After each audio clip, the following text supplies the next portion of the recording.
Hey guys, welcome back to Starcastic Remarks. Alongside nobody tonight, it's just me. This is Starcastic Remarks. Thank you for coming along and joining me on this fine evening tonight, where the Dallas Stars get a final score win of 4-2 over the Tampa Bay Lightning.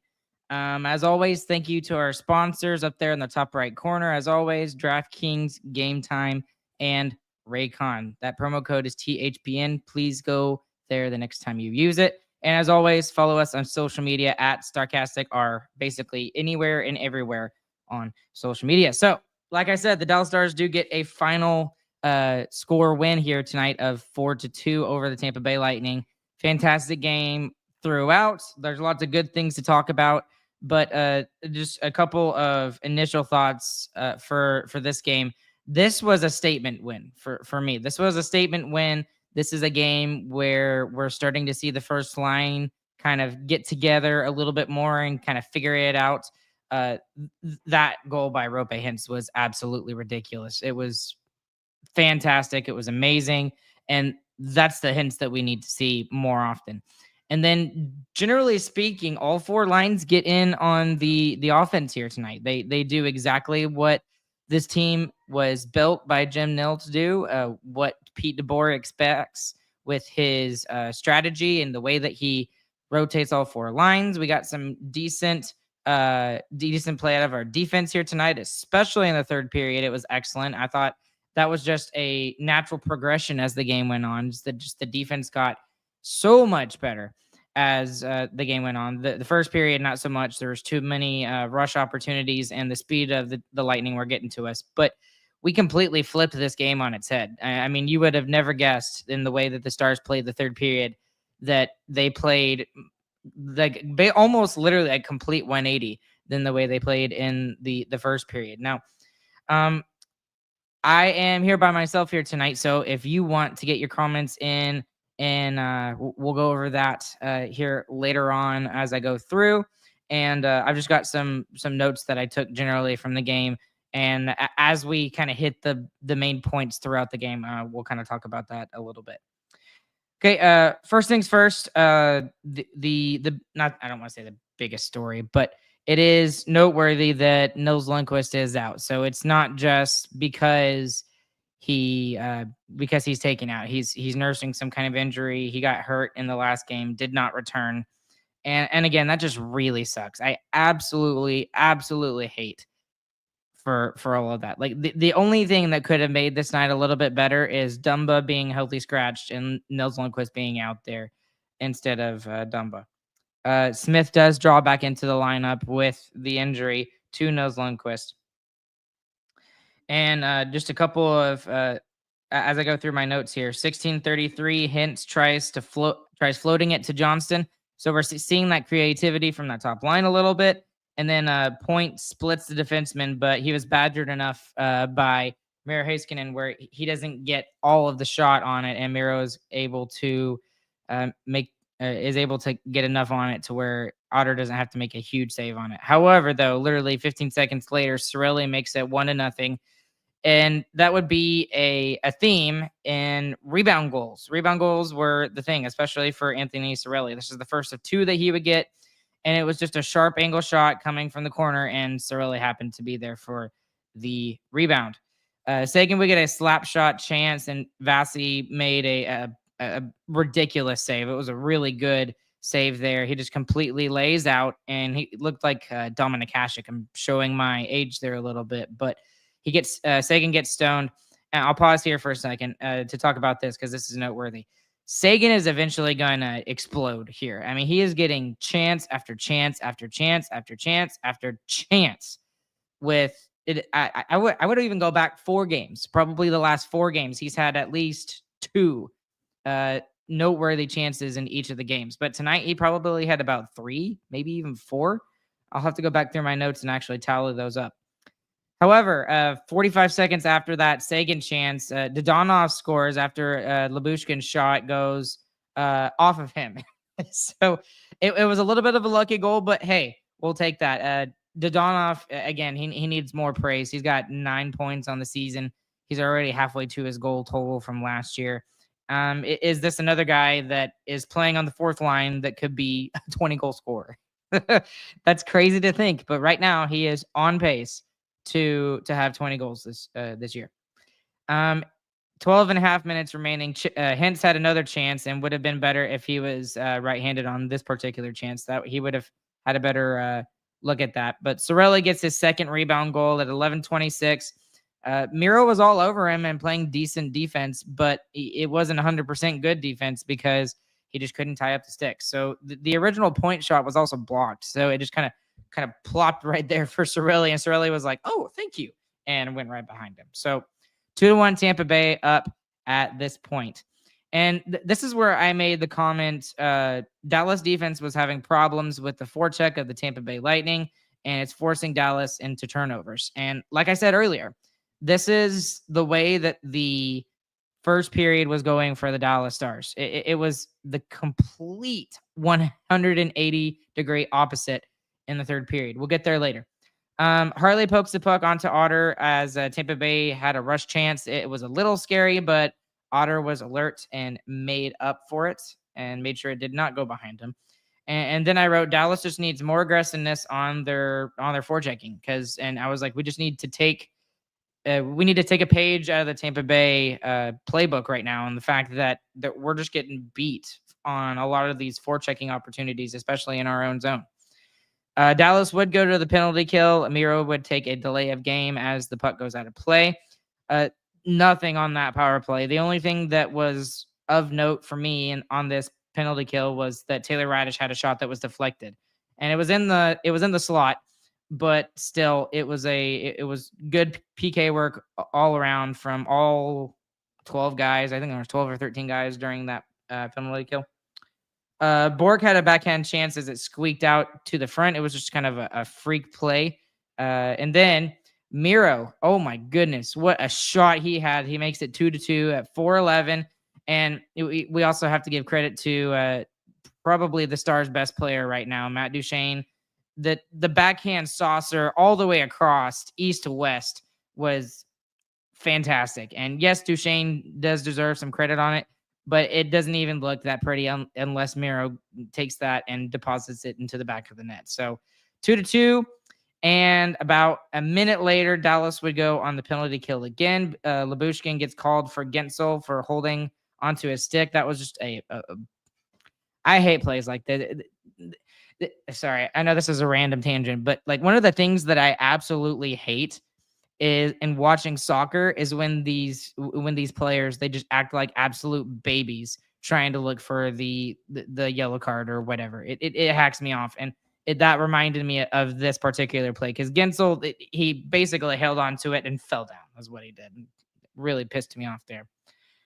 Anyway, on the ensuing penalty kill, Chafee had a shot in the slot. It was a good save by Otter. And then Brandon Hagel gets called on a pick play, an interference call. That was easy. I called that before he even like made the pick play. I saw it and I was just like, oh, it's going to go 4-on-4. And sure enough, it would go 4-on-4 for 23 seconds. Dallas would get a shorter power play.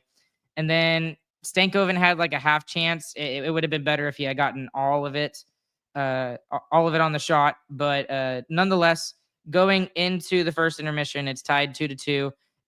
I don't want to say that the Stars were lucky in the fact that it was tied, but I definitely felt like the Tampa Bay Lightning were the better team in the first period, especially 5-on-5 wise.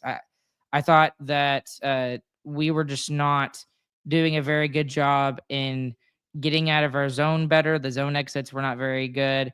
I don't want to say we were slow. We were a little bit slow, but it wasn't terrible. But it definitely was not matching up to the intensity that the Tampa Bay Lightning had. Now, also that being said, Otter was very good in the first period. And then the penalty kill throughout the game, I haven't given them their due diligence. They were excellent here tonight as well.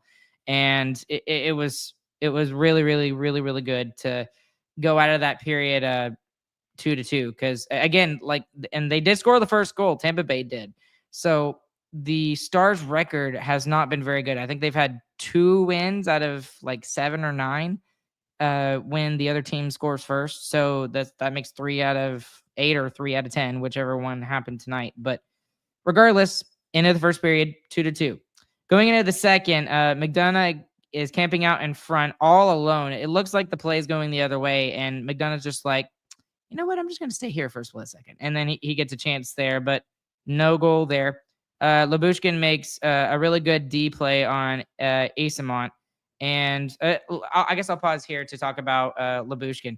Lyubushkin has arguably been one of the Stars' best D-men in the last 3 or 4 games. He has been absolutely excellent. And we'll get to it here in the third period when we get there. But the goal by Duchene does not happen without the defense of Ilya Lyubushkin. I mean, he deserves more credit than Duchene does for making the shot, because that shot doesn't even happen by Duchene unless Lyubushkin reads the play, he grabs the puck, and they go the opposite way. And I mean, that easily right there, if Bush doesn't make that play and Tampa Bay ends up scoring, then it's 3-2 Tampa instead of a 4-2 Dallas win here tonight. So for me, that's like the play of the game right there. I know that seems silly, but you don't know it when you're going through the game. But that's when the tide especially turned. Like that, it especially turned on that particular play, and Ilya Lyubushkin deserves all the credit for the game here tonight. Now I'll get more to that later when we get to the third period. And then right after the 17-minute mark, I wrote down, the problem is Dallas is having a harder time getting out of the D zone than the Tampa Bay Lightning.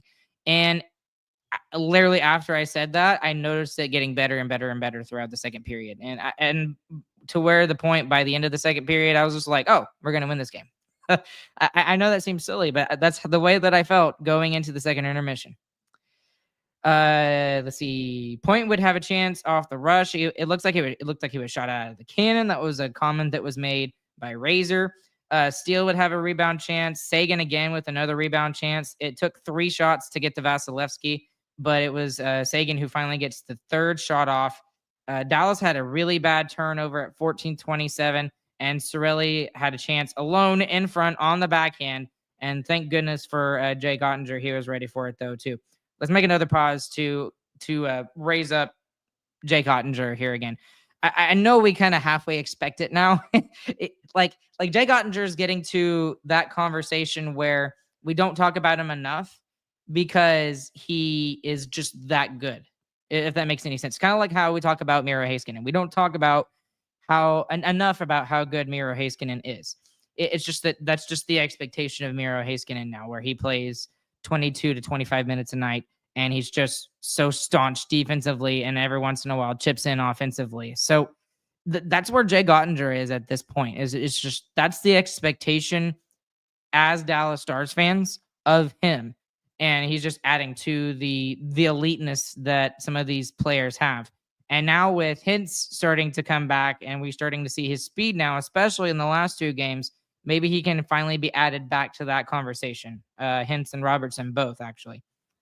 Dumba completely destroyed a Tampa Bay forward. I never got the name of who he destroyed. That was at 13 and a half minutes of the second.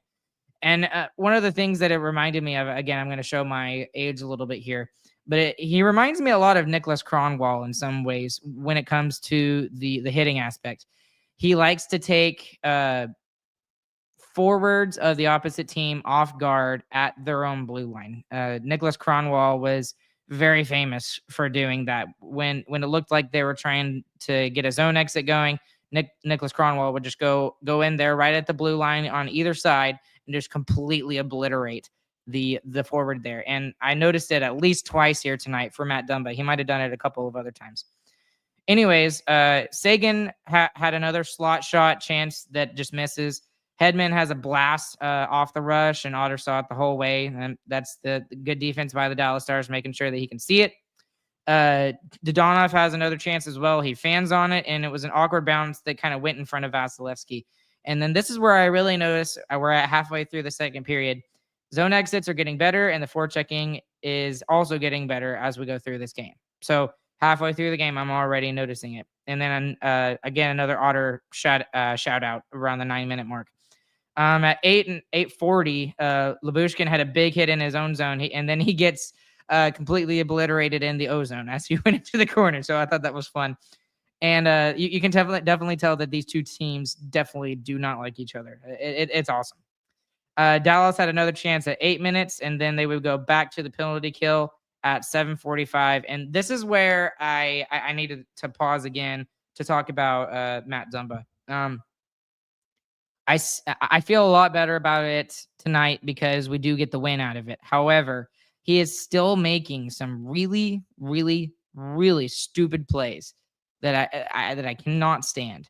And it's just at the absolute worst times. And I'm almost at the point, like, if I was Pete DeBoer, maybe I'm calling up Petrovic at this point to replace him, because Nils Lundqvist he's nursing something. We need him to be 100% when he gets back in, and he's been excellent. And I'm almost at that point where I would call up Petrovic because we've got the cap space for it, I believe, and we just need to sit Dumba. And it really sucks because he's making nearly $4 million, but it doesn't matter who he plays with. He does not look as bad with Miro, but nobody looks all that bad with Miro, because Miro is Miro. And then when he plays with Smith, and Smith has been a lot better as well. He has really gotten into my good books here the last couple of weeks. But those two guys together, Smith and Dumba, just don't have the same chemistry that I thought I was seeing from Smith and Lundqvist. And I'm literally at the point where I want to see Petrovic be called up and have him be in there instead of Dumba. Maybe we see it. Maybe we don't. Highly unlikely we don't. But if I had my choice, that's what I would do. 6:19, there was a rebound chance for Tampa Bay that was blown dead during the power play for them, and they were hacked off about that, but the refs lost sight of the puck.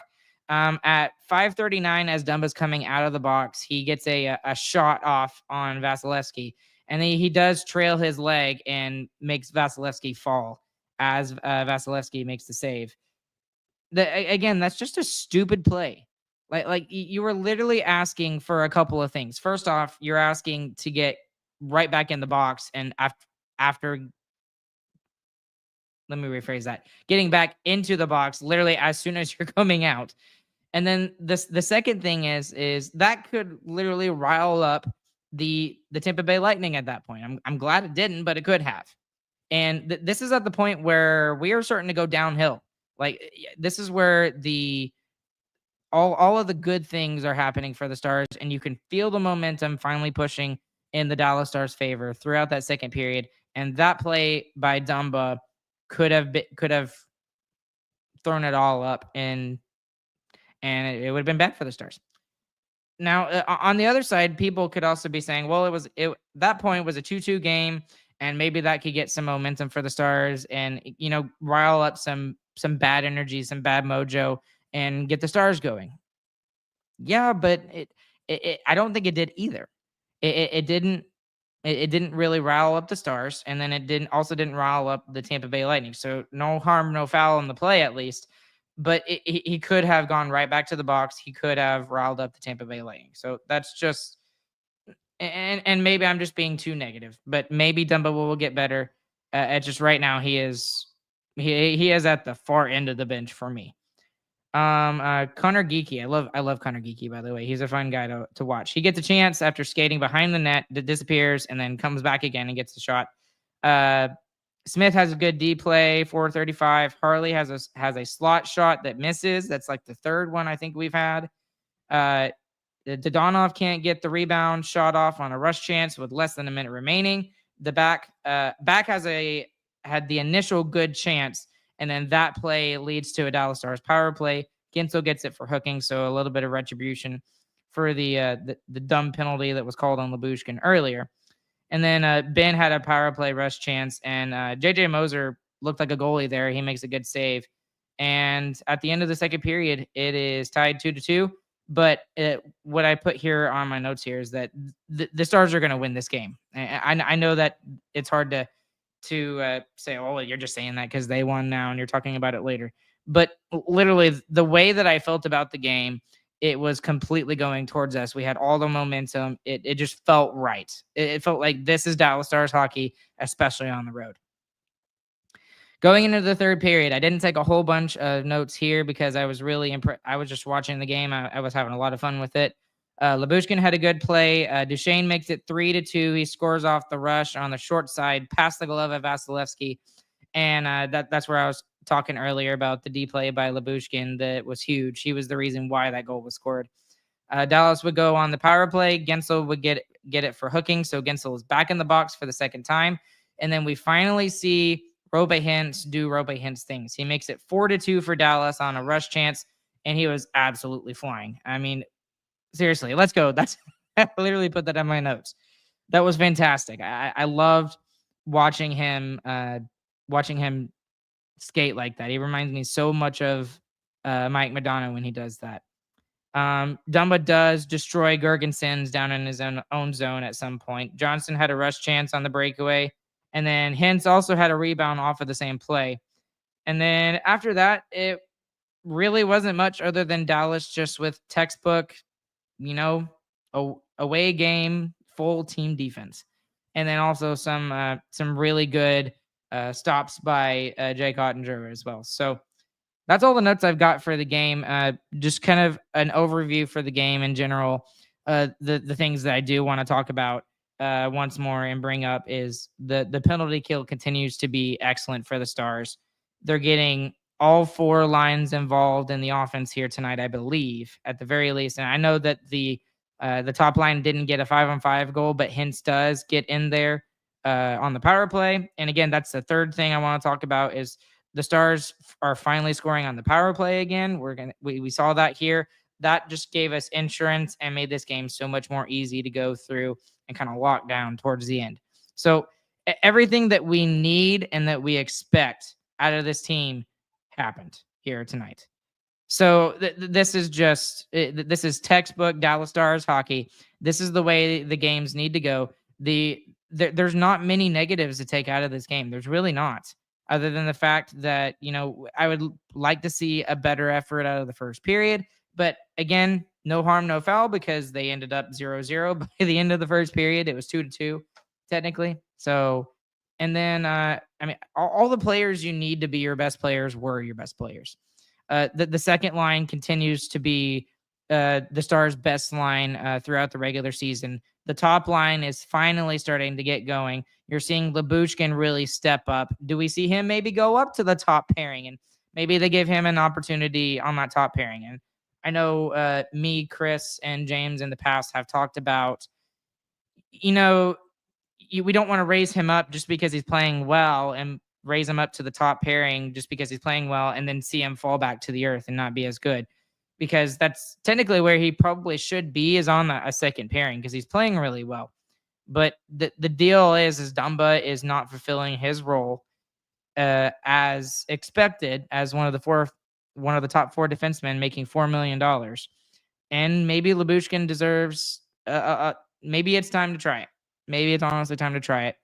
And again, I'll say it again. I've said it so many times talking about Ilya Labushkin, but he has some credibility and he's got some experience on his resume and playing with a team's quote unquote number one defenseman. He did that in Toronto with Morgan Rielly. He was consistently on the top pairing with Morgan Rielly. So maybe we can see that with Miro, and Miro can go back to the strong side. I don't think so, because what's working is working, and if it ain't broke, don't fix it. But maybe we see something like that too. As for Dumba, it looks like chat is that's kind of the number one topic at this point, which doesn't surprise me. But let's just go up here a little bit and figure out some of these comments here. Yeah, they're like all about Dumba, basically. James is working tonight, but he does say, yes, Dumba hits, but he still has had multiple stupid plays. It's rookie mistakes. 100% agree. Joe saying trade deadline, Dumba gets dealt and Bischel gets the call up. But you don't really want that. You don't want to put Bischel unless he's 100% ready, like Thomas Harley was, and ask him to do that, because he shouldn't have to. I'm only okay with that if Bischel is ready. I'll just put it that way. Dumba's contract is a problem. Yep, that is absolutely. Jacob asking if it's a 2-year contract, right? It is correct. Let me see what else we got. Jacob trying to be a little bit positive, saying maybe Dumbo surprises us at some point this season, but that's a huge maybe for me. I agree. And then Joe Baker also saying his contract means you can deal him and a pick for a player making $4 million. Yeah, I doubt we get all $4 million off the books like James is saying over there in the chat. But again, maybe you just look for that. Even if someone will take him at $2 million, and that's $2 million that you get off the books, that you're only paying $2 million for 2 or 3 years compared to paying $4 million for 3 years. So I don't know.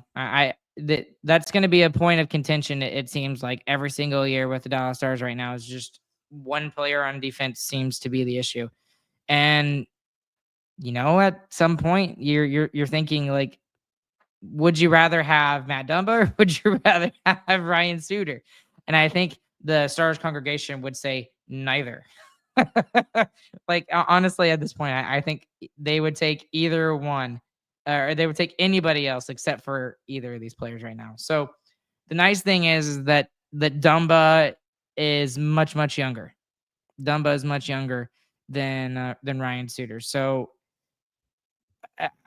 basically, we're at the hope point with Matt Dumba, which is kind of what we were with Lundqvist last year. We just hope Lundqvist would get better.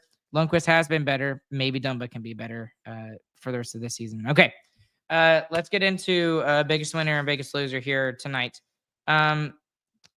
Biggest loser, and it's a little bit surprising because of who it is. I'll give it to Vasilevsky tonight because he did have a good save or two there, but he still lets in 4 goals here tonight. So he's my biggest loser. There's some honorable mentions in there too. I'll give it to Guentzel. Yeah, Jacob reading my mind there a little bit. Guentzel for the 2 penalties that he took. One of them put the Stars up 4-2, so I'm liking that.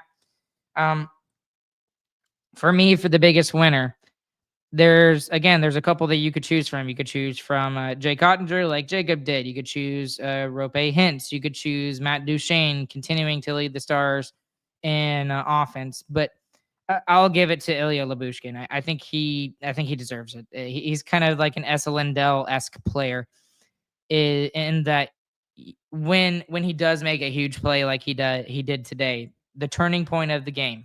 Honestly, that was the turning point.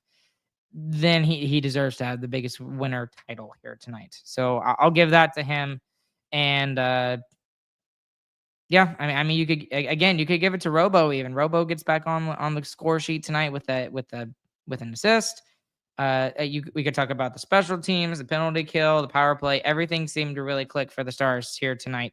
I guess another biggest loser you could say is just they started a little slow in the first period, but even then, that's not that bad.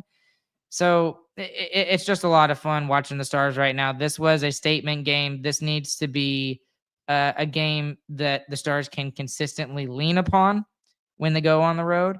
And I'm just excited to see this Dallas Stars team going forward being more consistent from this game. This is a game that I'm going to point back to in like 2 or 3 months and be like, okay, when we're going for the President's Trophy, fingers crossed, hopefully that is the case. And I can point back to this game and be like, look, this is the game where we finally saw the Stars really play their best. And this is where we started to see it consistently. So, okay, I think I'm going to leave it at that. Chris and James will be back on the next one with me. James is working. Chris is doing his 100-degree hockey thing right now with the Texas Stars, and he's covering that team here tonight. So that's why he's not here. But anyways, thank all of you guys for following along with me here this evening. And thank you to our sponsors, DraftKings, Game Time, and Raycon. Again, the promo code is THPN. The website is sarcasticremarks.com.